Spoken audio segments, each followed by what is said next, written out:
Antik Yunan mitolojisinin büyülü dünyasına hoş geldiniz. Bugün sizlere Prometheus'un etkileyici hikayesini anlatacağım.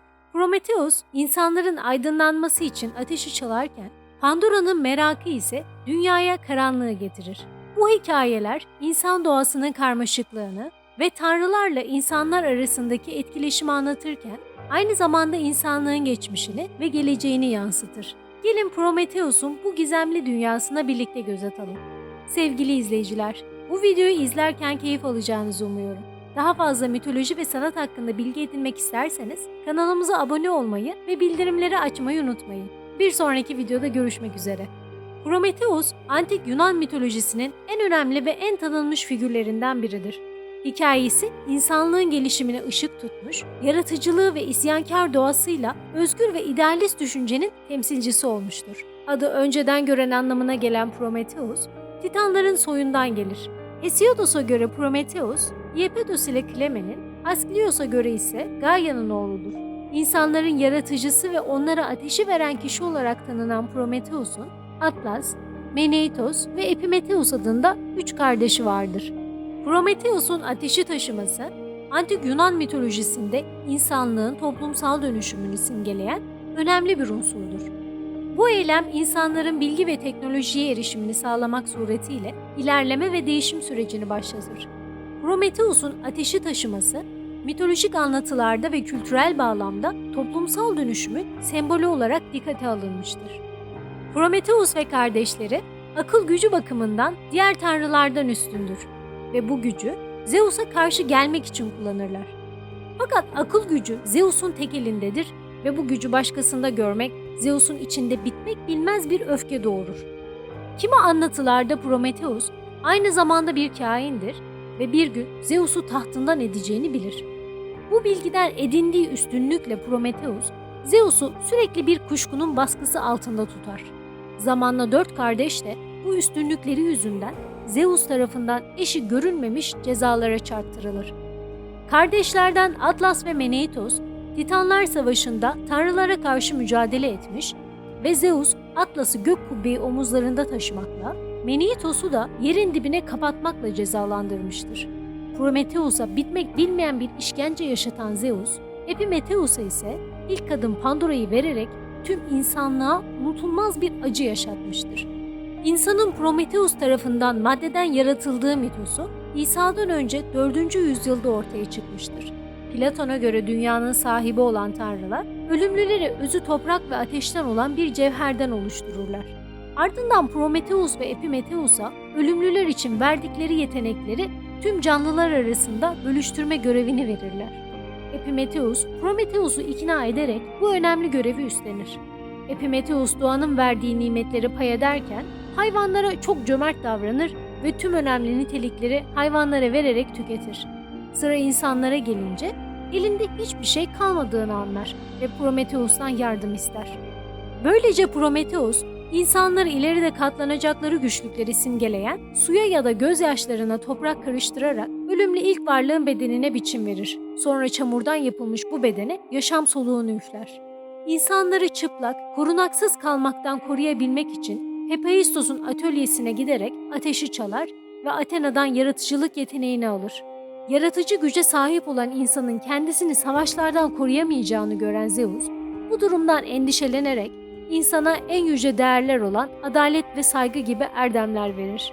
Prometheus'un insanın ve öteki canlıların biçimlendiricisi olduğunu anlatan mitosun kökleri daha çok Roma kültüründe görülür. Ovidius dönüşümlerinde Prometheus'un insanın yağmur suyu ile toprağı karıştırarak biçimlendirdiğini ve onları yüce tanrılara benzer kıldığını, bu nedenle öteki tüm canlıların yüzleri yere doğru baktığı halde insanın dimdik göklere, yıldızlara doğru baktığını söyler. Akıldan yana üstün olan Prometheus, Olimposlular ile Titanlar Savaşı'nda başlangıçta tarafsız kalmayı başarır ve Zeus'a gösterdiği saygı sonucu Olimposlular katına kabul edilir. Ne var ki Zeus'un Prometheus'a olan öfkesi içten içe devam eder. Prometheus, insanlar ile tanrılar arasında bir anlaşmazlığı çözmek için 2 farklı tapınak sunusu yaratır. Tanrılar ve insanların toplanarak kurban kestikleri Mekone'de tanrıların payı saptanırken, kurnaz Prometheus koca bir öküzü 2'ye bölüp sofraya getirir. Bir yana üzerini işkembeyle örtüp sakladığı güzel etleri, Bir yana da ak yağlarla örttüğü kemikleri koyar. İlk seçme hakkını ise Zeus'a verir. Zeus öküzün ak yağlarını kaldırıp kemikleri görünce çok öfkelenir. Prometheus'un kurnazlığını anlasa da bu oldu bittiği önleyemeyen Zeus, Prometheus'un bu yaptığını cezasız bırakmaz ve ölümlülerin elinden ateşi alır. Ancak tanrılar tanrısı Zeus'u bir kez daha kandıran Prometheus, Olimpos'a giderek güneş tanrısı Helios'un savaş arabasından tutuşturduğu bir rezene sapı aracılığıyla ateşi tekrar insanlara götürür. Bu ateş armağanı insanlığın varlığını sürdürmesini sağlar.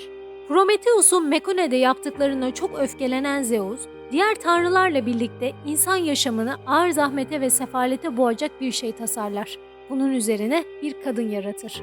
Hephaistos tanrıça görünümlü o güzel bedeni topraktan su ile yoğurarak çekici kılar.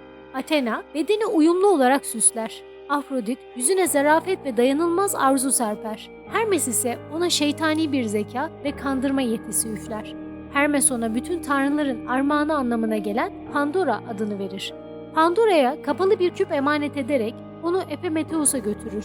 Her ne kadar Prometheus onu önceden Zeus'tan hiçbir armağan almaması için uyarmışsa da düşüncesiz Epimetheus, Pandora'nın güzelliği karşısında dayanamaz ve onunla evlenir. Ancak Pandora merakına yenik düşerek yanında getirdiği kutuyu açtığında içinden acılar, dertler ve insanlara ölüm getiren hastalıklar çıkar. Tam Umut dışarı çıkmak üzereyken ürken Pandora kutunun kapağını kapatır. Umut dert kutusunda kapalı kalırken insan bütün bu acılarla cezalandırılmış olur. Tanrıların düzenine karşı çıkan Prometheus, kardeşlerinden farklı olarak insanları yaratıp onlara ateşi vererek bu düzeni değiştirmeyi başarır. Zeus, ateşin çalınmasının öcünü almak için zalimce bir ceza tasarlar. Demirci tanrı Hephaistos'a Prometheus'u yeryüzünün öbür ucunda bulunan Kafkas Dağı'ndaki bir kayaya zincirleme emri verir. Ardından Prometheus'un bedenini gagalayıp yemesi için bir kartal gönderir. Kuş her gün onun karaciğerinden bir parça yer ve karaciğeri her gece yeniden eski haline döner. Böylece sürekli perişan bir halde yaşar. Bu olaydan sonra Prometheus Desmotes, yani zincire vurulmuş Prometheus adıyla anılır. Prometheus'un zincirlendiği kayadan kurtuluşu ise Zeus hakkında sadece onun bildiği bir kehanet sayesinde olur. Bu kehanete göre Zeus'un birlikte olacağı bir kadından doğacak çocuğu onun krallığına son verecektir. Bunun üzerine Zeus bu kadının kim olduğunu öğrenip onu bekleyen tehlikeyi savuşturmak için zincire vurulan Prometheus'u salıvermek zorunda kalır ve zincirlerini çözer. Prometheus'un karaciğerini kemiren kartalı öldürsün diye de Herakles'i yollar. Yeniden tanrılar katına kabul edilen Prometheus, Zeus'un kehanetini açıklar. Buna göre çok güzel bir tanrıçı olan Thetis'e tanrılar tanrısı Zeus aşık olacak, hatta onunla evlenmeyi bile düşünecektir.